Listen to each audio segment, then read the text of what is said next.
नमस्कार। अखबार रिपोर्टर के इस अंक में आपका स्वागत है। दिल्ली में जिस तरह बम धमाके हुए, ठीक वैसा ही एक धमाका इस्लामाबाद में भी हुआ और उसमें करीब 12 लोग मारे गए और करीब 36 लोग इसमें घायल हुए हैं। शुरुआत में ये धमाके की जिम्मेदारी जो टीटीपी, जो तहरीके तालिबान है, उसका एक जमात उल तर्रार एक संगठन है, जमात उल तहरार, उसने इसकी जिम्मेदारी ली। लेकिन फिर बाद में वो मुकर गया कि हमने ये धमाके नहीं कराए हैं। और फिर वहाँ के पाकिस्तान में काफ़ी चर्चा है कि धमाकों के पीछे क्या थ्योरी लोग बता रहे हैं, क्या चर्चाएं कर रहे हैं। आज हम इसी पर चर्चा करेंगे। बात शुरू करें इससे पहले आपसे हमारी गुजारिश है कि आप हमारे चैनल को थोड़ा सब्सक्राइब कर दीजिए। देखिए, पाकिस्तान में ये धमाका हुआ और इस धमाके में पहले तो टीटीपी ने इसकी रिस्पॉन्सिबिलिटी लेती है, लेकिन फिर बाद में वो मुकर जाते हैं। 12 लोग घायल होते हैं और 36 लोग करीब, कोई अलग अलग रिपोर्ट में अलग अलग आते हैं, किसी में 27, कहीं में 36, यानी इतने लोग घायल हुए हैं। पाकिस्तान के प्रधानमंत्री सीधे तौर पर भारत को ब्लेम करते हैं कि ये भारत का कराया। लेकिन उनका जो रक्षा मंत्री है, जिनका नाम महमूद आसिफ है, ख्वाजा महमूद आसिफ, उन्होंने इस अफगानिस्तान को बोला है कि ये टीटीपी के लोगों ने कराया है, यानी अफगानिस्तान को ब्लेम किया। यानी दोनों लोग का, एक मंत्री कुछ और कह रहा है, प्रधानमंत्री कुछ और कह रहे हैं, यानी दोनों में एक विरोधाभास है। हालांकि कुल मिलाकर पाकिस्तान के प्रधानमंत्री भी यही कहना चाहते हैं कि भारत के इशारों पे टीटीपी ने ये किया है। अब इसके हम लोग कई एंगल से थोड़ा एनालिसिस करते हैं कि ये धमाके आखिर हुए कैसे। देखिए, भारत ने सीधा कहा है कि भारत में कोई भी आतंकी घटनाएं होती हैं तो भारत उसे एक्ट ऑफ वॉर मानेगा, यानी इसे एक युद्ध के रूप में लेगा।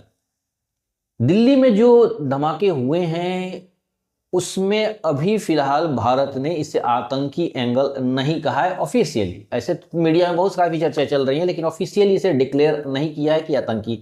क्योंकि देखिए, इसमें जरा सोचने की बात है कि पाकिस्तान एक टूटा फूटा देश है, इसमें कोई दो राय नहीं है। वो खुद बोलता है कि भारत एक मर्सिडीज है, चमचमाती हुई मर्सिडीज है, और हम लोग एक डंप ट्रक हैं, यानी जो डंपर होते हैं वो हैं, और हम जब चाहें भारत को बर्बाद कर देंगे। यानी जो देश खुद से बर्बादी पर आया हुआ है वो कुछ भी कर सकता है। तो वो भारत में जब डोनाल्ड ट्रंप से उसको इस बात का आश्वासन मिल गया है और उन्होंने डोनाल्ड ट्रंप और अमेरिका को पटाने में कामयाब रहे हैं, तो उन लोगों को एक तरह से खुली छूट मिल गई है कि चलो भारत को जैसे चाहे तंग करो। ये धमाके जो हुए हैं उसमें पाकिस्तान का इन्वॉल्वमेंट है, ऐसा अनुमान लगाया जा रहा है। लेकिन भारत सरकार अभी ऑफिशियली किसी का नाम नहीं ली है, इसलिए इसे हमने ही एक तरह से किसी का नाम लेने से परहेज कर रहे हैं।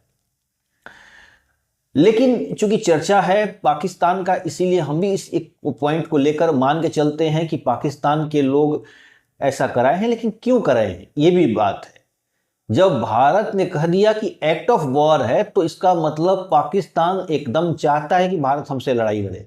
इसके पाकिस्तान के दो फायदे होंगे। एक फायदा तो ये होगा कि भारत फालतू के लड़ाई में फंस जाएगा और इसके इकोनॉमी पर असर पड़ेगा।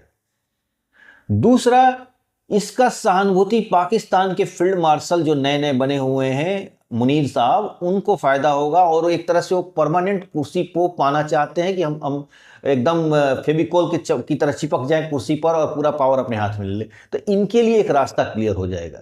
यानी इस धमाके से दोनों फायदे होने वाले हैं पाकिस्तान को। दूसरी चीज, अगर इसका इस एंगल से हम लोग देखते हैं तो दूसरा एंगल ये है कि पाकिस्तान अपना धमाका खुद ही करा लिया है कि भारत को दिखाने के लिए कि भाई आप तो हमारे ऊपर ब्लेम कर रहे हैं कि हमने आपके ऊपर आतंकी हमला किया है, तो देखो हमारे ऊपर भी हो गया। अब ये देश कुछ भी कर सकता है, क्योंकि झूठ के बुनियाद पर ही पूरी तरह बना हुआ है, केवल झूठ ही बोलते रहते हैं। तो अब वो भी झूठ अपने धार्मिक एंगल दे के बोलते हैं कि हम इस्लाम के देश हैं और इस्लामिक वो पता नहीं क्या क्या बोलते रहते हो। तो मैंने कहने का मतलब ये कि पूरी तरह झूठ का ही इनका बुनियाद है। तो इसलिए ये ब्लास्ट क्योंकि इनके पास तब तो सब कुछ रेडीमेड व्यवस्था होता है कि बस एक तरह से उनको बस ले जाकर यूज एंड थ्रो कर देना है, तो इसलिए इनके लिए संभव है। तो ये लोगों ने ब्लास्ट किया है, एक एंगल ये भी है। दूसरा एंगल ये है कि जो आमिर खान मुत्तकी भारत आए हुए थे और भारत से उनका काफ़ी एक तरह से जुड़ाव हो गया है तालिबान का, इससे पाकिस्तान बौखलाया हुआ है।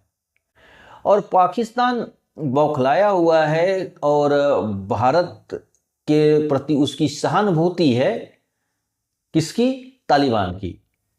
हालांकि सहानुभूति क्या है, मतलब वर्ल्ड जियो पॉलिटिक्स में कोई सहानुभूती नहीं नाम की कोई चीज़ नहीं होती है, उसका अपना इंटरेस्ट है, ये मान के चलिए कि उसका इंटरेस्ट भारत के साथ है। तो हो सकता है कि भारत पर यही धमाका हुआ, टीटीपी ने भी फटक से ये कर दिया, क्योंकि भारत ने बोला होगा कि भाई देखिए जब भी हमारी कुछ समस्या है तो आप निपट लीजिएगा, तो उसने अपना निपट लिया।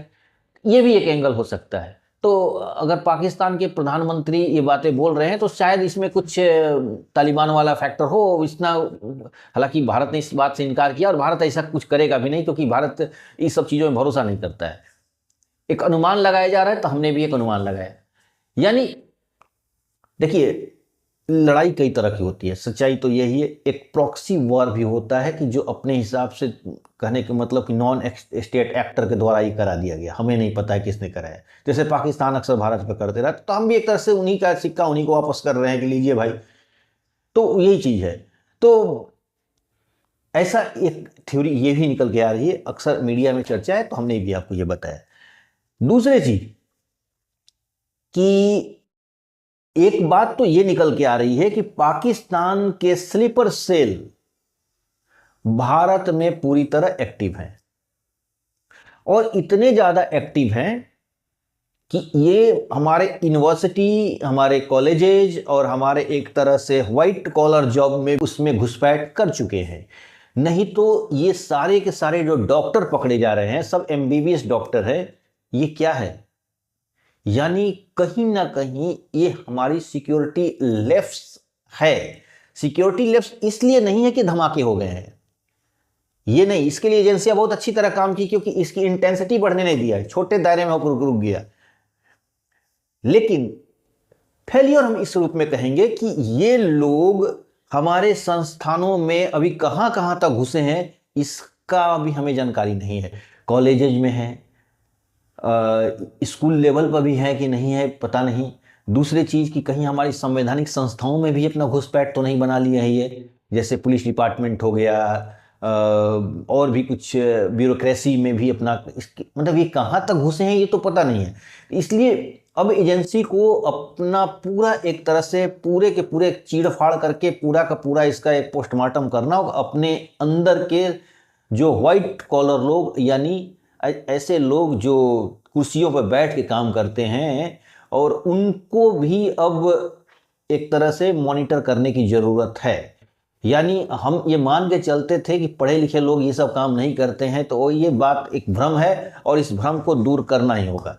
क्योंकि अब ये बात मान के चलना होगा कि पाकिस्तान हमारे हर संस्थान, कॉलेज, यूनिवर्सिटी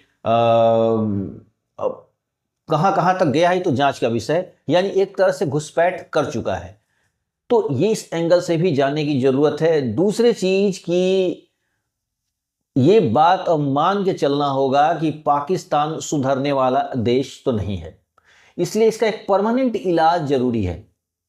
क्योंकि अगर आपको इस पूरे रीजन में एक पावर के रूप में उभरना है, तो जियो पॉलिटिक्स यही कहती है कि पहले आप अपने आप को सुरक्षित कीजिए, तब दूसरे के मामले में आप इंटरफेयर कर सकते हैं।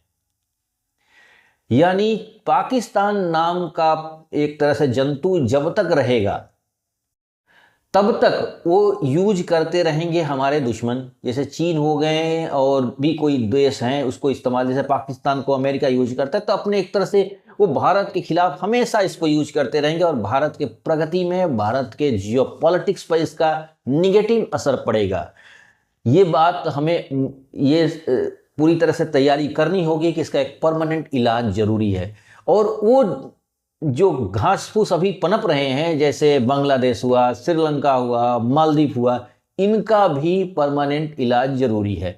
क्योंकि जब तक ये क्षेत्र पूरा का पूरा भारत के डोमिनेंस में नहीं आएंगे, तब तक भारत दूसरे रीजन में जाकर अपना पावर नहीं दिखा सकता है। ये बात हमारे विधि बनाने वाले लोगों को, प्लानिंग जो ये सब योजना बनाते हैं, इनको तैयारी करनी ही होगी।